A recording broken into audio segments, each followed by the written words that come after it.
E aí pessoal, tudo bem com vocês? Hoje eu quero trabalhar um pouquinho no texto que se encontra em João capítulo 8, versículo 1 ao 11. Peço a você que tenha sua Bíblia depois possa ler ou se puder acompanhar no estudo. Vou estar falando sobre Jesus e a mulher adulta, um texto muito conhecido, mas que muita interpretação tem sido feita de forma errônea. E eu quero trabalhar com vocês nessa interpretação e entendermos por que ela tem sido feita errada e por que ela deve ser feita da forma correta e como é a forma correta. Por isso eu peço que você acompanhe a leitura na sua Bíblia, apesar de eu ler aqui, mas que você possa compreender, pegar e analisar. Diz assim o texto: Jesus, entretanto, foi para o Monte das Oliveiras. De madrugada, voltou novamente para o templo, e todo o povo ia ter com ele, e assentado os ensinava. Os escribas e fariseus trouxeram à sua presença uma mulher surpreendida em adultério, e fazendo-a ficar de pé no meio de todos, disseram a Jesus: Mestre, esta mulher foi apanhada em flagrante adultério. E na lei nos mandou Moisés que tais mulheres sejam apedrejadas. Tu, pois, que dizes? Isto diziam eles, tentando para terem de que o acusar. Mas Jesus, inclinando-se, escrevia na terra com o dedo. Como insistisse na pergunta, Jesus se levantou e lhes disse: Aquele que dentre vós estiver sem pecado, seja o primeiro que lhe atire a pedra. E tornando a inclinar-se, continuou a escrever no chão. Mas ouvindo ele esta resposta, e acusados pela própria consciência, foram se retirando um por um, a começar pelos mais velhos até os últimos, ficando só Jesus e a mulher no meio onde estava. Erguendo-se Jesus e não vendo a ninguém mais além da mulher, perguntou-lhe: Mulher, onde estão aqueles teus acusadores? Ninguém te condenou? Respondeu ela: Ninguém, Senhor. Então lhe disse Jesus: Nem eu tampouco te condeno. Vai e não peques mais. Bom, esse é um texto muito conhecido, porém esse texto ele é muito mal interpretado. Há muitas interpretações sobre esse texto, eu mesmo já ouvi muitas interpretações, e elas sempre são, em sua maioria, elas são feitas a respeito do perdão de Jesus para com essa mulher. Eu acredito que você já tenha ouvido falar sobre isso. Inclusive conheço líderes e pastores que utilizam muito esse texto para justificar os seus erros e não serem disciplinados ou corrigidos na igreja, na comunidade em qual vivem, para que possam reparar os seus erros, serem tratados da devida forma, conforme o contexto eclesiástico diz deve ser. E aí eles vão utilizar esses erros para que eles não sejam tratados dessa forma, mas tratam dos seus liderados de forma diferente. Talvez você também já tenha ouvido falar de interpretações assim, ou até mesmo tenha visto algum líder ou pastor dizer que Jesus não condenou aquela mulher e por isso devemos perdoar todos os pecados, inclusive o adultério. Bom, eu não vou me deter na questão do pecado para explicar às pessoas, mas eu vou me prender ao texto para nós podermos entender e ver como é fácil compreender e fazer uma interpretação correta, já que muitas delas são errôneas. Então nós devemos entender que eu não vou entrar na questão do pecado, porque fica uma explicação muito grande para eu falar sobre o pecado, apesar de que nós já sabemos que há um pecado, há um adultério nesse texto, e nós vamos trabalhar partindo do texto, vamos analisar o texto. Então, para eu entender o texto, eu preciso não ter uma mentalidade tendenciosa, eu tenho que ter uma mentalidade voltada para o que o texto está me apresentando. Eu não posso partir de um princípio que está achando que eu já sei. Então, uma das coisas que eu tenho que pensar é que normalmente as pessoas falam sobre o que esse texto fala, e vão dizer, esse texto fala sobre o perdão. Bom, vamos ver se é isso mesmo, né? Vamos analisar o texto para a gente compreender. Eu preciso conhecer o contexto para compreender o texto. Isso em qualquer parte do texto bíblico eu tenho que compreender o contexto. Então, eu tenho que saber que o contexto nem sempre é o que eu já ouvi dizer. Por ser um texto muito conhecido, isso atrapalha muito na interpretação, porque quando a gente começa, muitas pessoas começam a falar desse texto, nós já vamos para o final, que nós já ouvimos dizer sobre isso. Então nós já temos em mente o que já ouvimos sobre um fato que já aconteceu, a aplicação dele, e isso atrapalha muito na compreensão do texto e até mesmo no desfecho dele. Então nós precisamos saber, será que realmente é isso que o texto diz? Então vamos começar lá no texto, no capítulo 8, versículo 1, diz assim: Jesus, entretanto, foi para o Monte das Oliveiras. Bom, se Jesus foi para o Monte das Oliveiras, é sinal que ele estava em algum lugar. Então ele foi para o Monte das Oliveiras. E quando fala entretanto, é porque tem alguma coisa e está sendo contrário ao que está dizendo ali, né? É uma colocação adversativa ao que está no texto. Então, nós vamos entender isso, nós começarmos a ver esse texto lá no seu contexto, começando no capítulo 7 de João, no versículo 1, onde vai dizer assim: passadas estas coisas, Jesus andava pela Galiléia, porque não desejava percorrer a Judéia, visto que os judeus procuravam matá-lo. Então observe que Jesus estava na Galiléia, evitava a Judéia porque os judeus queriam matá-lo. Mesmo assim, os judeus não falavam isso para todo mundo. Porém, os irmãos de Jesus queriam ir na festa dos tabernáculos, uma das maiores festas, uma das grandes festas, eram 3 grandes festas no judaísmo. A dos tabernáculos era uma, e eles queriam ir para a Judéia para a festa dos tabernáculos. E eles falam para Jesus: vamos lá, você tem que ir, né? Você tem que ir para que os teus discípulos vejam, as pessoas vejam o que você faz, você não pode fazer e ficar escondido em oculto. É o que diz o versículo 3 e 4 do capítulo 7. Né? No versículo 4 diz assim: porque ninguém há que procure ser conhecido em público, e contudo realize seus feitos em oculto. Se faz estas coisas, manifesta-te ao mundo. Então o que acontece? Jesus ele vai falar para eles: olha, ainda não chegou o meu tempo. O tempo de vocês é esse, mas não é o meu. É o que diz o versículo 6, né? O meu tempo ainda não chegou. Então Jesus, ele está não querendo ir, sabendo o que está acontecendo, mas falou: pode ir para a festa, depois eu vou. Estou só resumindo o que diz aqui o texto. Se você depois quiser ler com calma, você vai ler, senão vai ficar muito grande esse vídeo. Mas Jesus faz isso. E aí então, os irmãos de Jesus vão, do capítulo 7, versículo 10 a 13, diz que os irmãos de Jesus foram, e Jesus então foi depois, de uma forma oculta, sem que ninguém visse, de uma forma bem discreta, ele foi para a festa, sem ser aquele pessoal que os irmãos dele já estavam prontos para mostrar a todos que ele fazia milagres, o que estava acontecendo. E Jesus então, ele sobe e ele vai para a sinagoga. Do capítulo 7, versículo 14 ao 24, diz que Jesus foi para a sinagoga e lá eles ensinavam as escrituras. As escrituras eram o Tanakh, o Antigo Testamento, que nós temos, como chamamos de Antigo Testamento. E estava ensinando aos judeus. Era comum que na sinagoga houvesse uma leitura de um texto e alguém pudesse falar no meio da reunião. E Jesus estava lá nesse momento ensinando a eles o Tanakh. Então nós devemos entender esse processo, tudo isso que inicia nesse capítulo e a importância disso.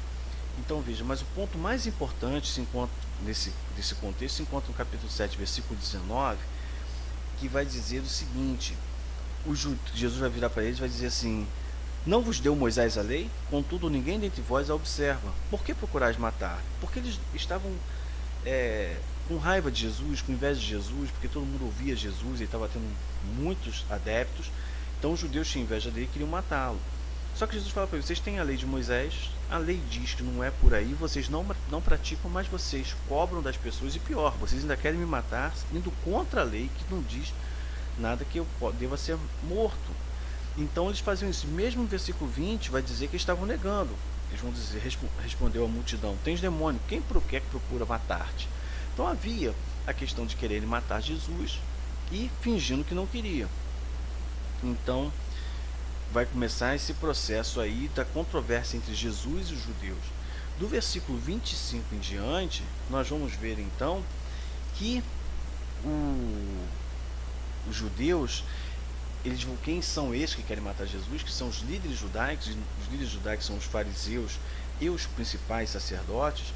Eles sabiam que Jesus estava ali, então eles começam a querer fazer com que as pessoas pudessem arrumar meios de acusar Jesus, e eles chamam os guardas para que eles pudessem prender Jesus. Eles vão falar para os guardas e falar: olha, faz o seguinte, não andem com ele, na hora que derem ele falar alguma coisa, vocês prendam ele para que ele possa ser morto. Só que os guardas foram, quando eles começaram a ouvir o que Jesus falava, eles ficaram admirados dos ensinos de Jesus e eles não queriam prendê-lo. Então eles vão dizer que Jesus falava de uma forma tão maravilhosa que eles não queriam mais prender Jesus. Os guardas não seguiram as orientações dos líderes judaicos. É o que diz aí o versículo do 45 até o 53. Vai dizer aí que eles queriam, que os guardas, no versículo 45 vai dizer: voltaram, pois, os guardas à presença dos principais sacerdotes e fariseus, e eles perguntavam: por que não os trouxeste? Responderam eles: jamais alguém falou como este homem. Aí surge do versículo 50 ao 53, vai surgir Nicodemos, aquele que se encontrou com Jesus de noite, lá em João 3 fala sobre isso, e ele vai falar para eles: por que vocês não querem obedecer à lei? Porque toda pessoa que era acusada tinha direito de resposta. E aí eles tentaram simplesmente, vocês estão tentando simplesmente matá-lo sem que ele possa se defender. E eles começaram a falar: você também é admirador dele e tal. E aí aconteceu esse todo o contexto, cada um foi para sua casa, né, o que termina no versículo 53 dizendo assim: cada um foi para sua casa. E aí diz nesse momento, Jesus não vai para a sua casa, ele não volta para Galiléia, ele vai para o Monte das Oliveiras. Por isso Jesus, entretanto, quer dizer, ele não foi para a sua casa, mas ele foi para o Monte das Oliveiras. A partir desse momento vem a história da mulher pega em flagrante adultério. Até então há um problema entre Jesus e os líderes que ali estavam. Então vejam o que acontece de interessante.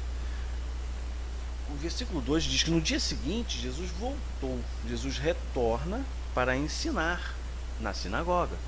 Esse dia seguinte significa madrugada bem cedo, 5, 6 horas da manhã, quando o sol está começando. Jesus volta para o templo, ele volta para ensinar. E aí os escribas e fariseus, os líderes judaicos, né, no capítulo, versículo 3 e 4, nós já lemos esse versículo, eles vão trazer para Jesus, diante de Jesus, quando ele está lá, e já armaram todo um esquema para condenar Jesus, já que os guardas não fizeram. Então nós vamos pegar um esquema para tentar Jesus e colocá-lo à prova. E eles levam diante de Jesus uma mulher pega em flagrante adultério. É o que diz o texto, ela foi pega em flagrante adultério, foi surpreendida em adultério. E aí o versículo 5 e 6, eles vão citar a lei de Moisés. Eles dizem assim: na lei nos mandou Moisés que tais mulheres sejam apedrejadas. Tu, pois, o que dizes? Então veja que interessante, eles falam disso. E eles ainda dizem para ele no versículo 6, a Bíblia vai dizer que isto diziam eles tentando para terem do que acusar.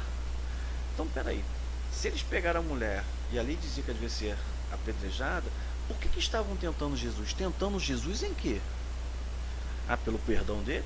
Eles não confiavam em Jesus. Jesus para eles era uma pessoa que qualquer palavra errada eles queriam matá-lo. Se ele falasse do perdão e o perdão tivesse errado, ele ia ser morto.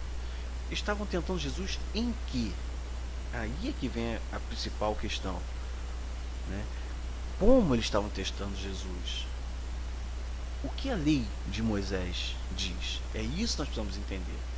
Aí nós temos que lá em Levítico 20, versículo 10, diz assim: se um homem adulterar com a mulher do seu próximo, será morto adúltero e adúltera.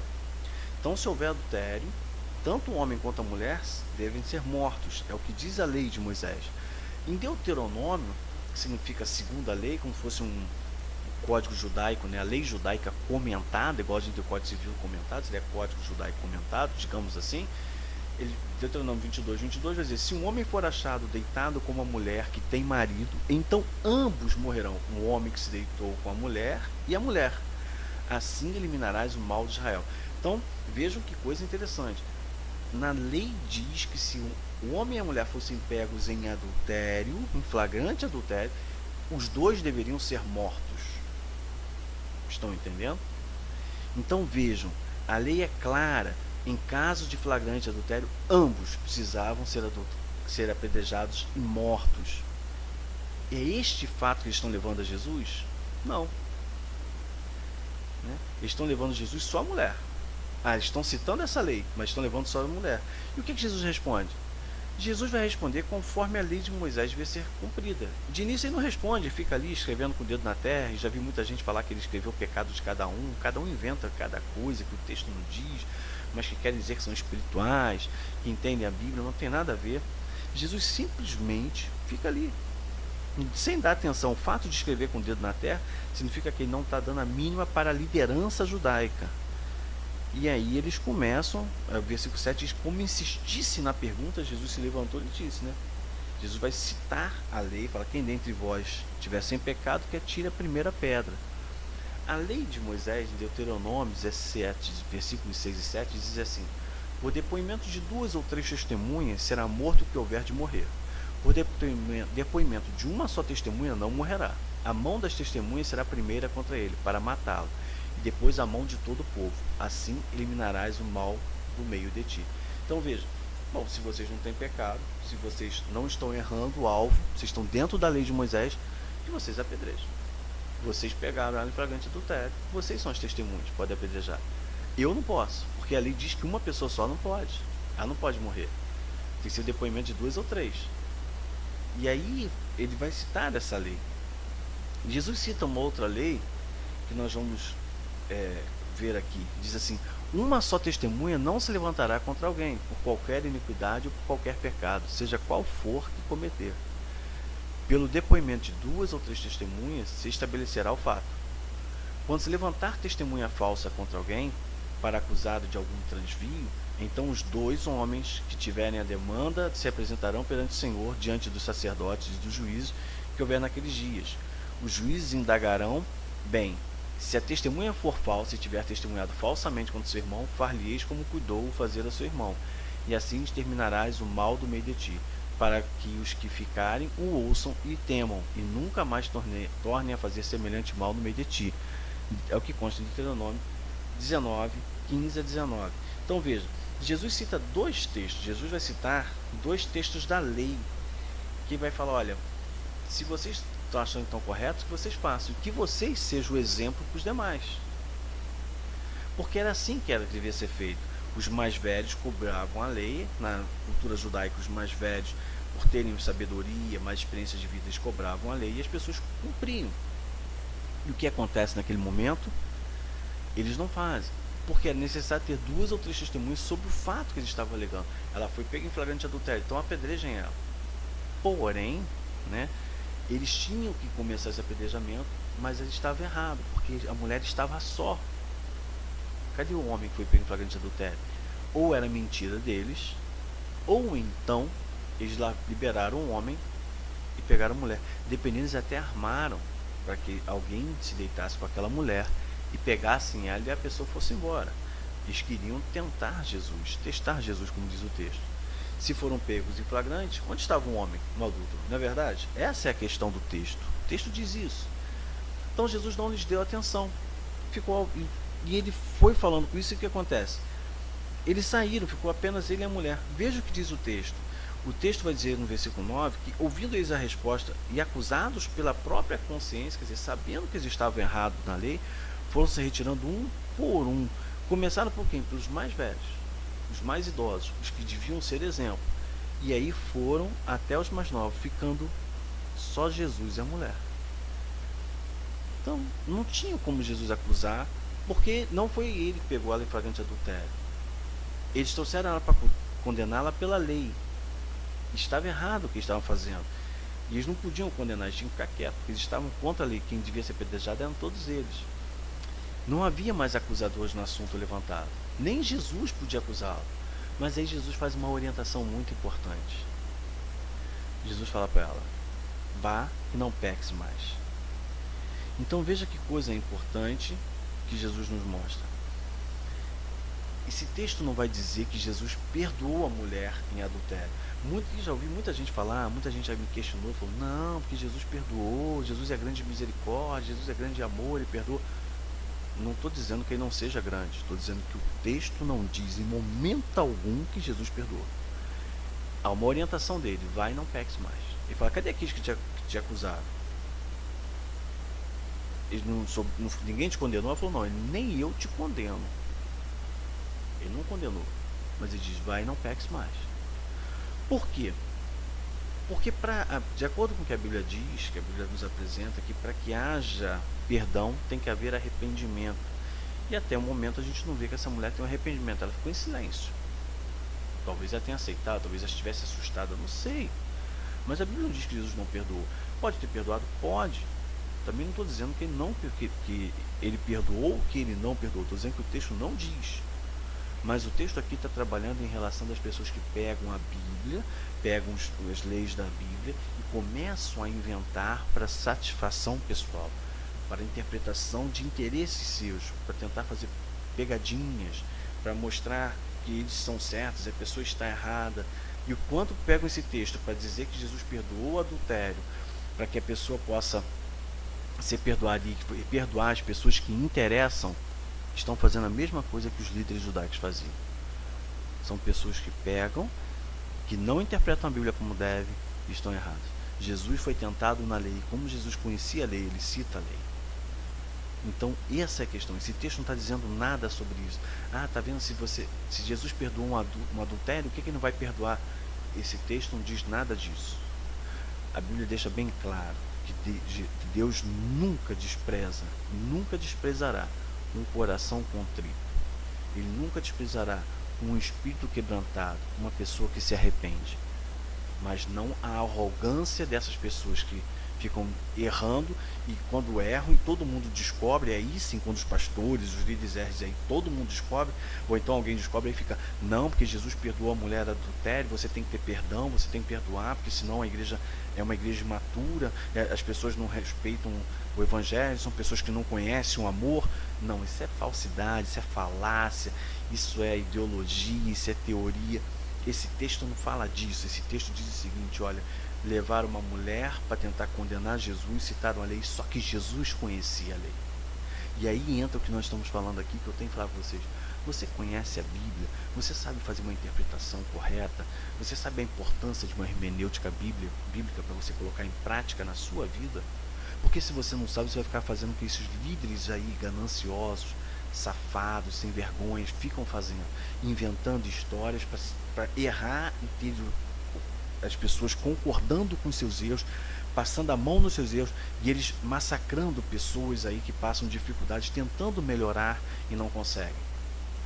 Se você não conhece a Bíblia, você está errando muito e ainda oprimindo as pessoas.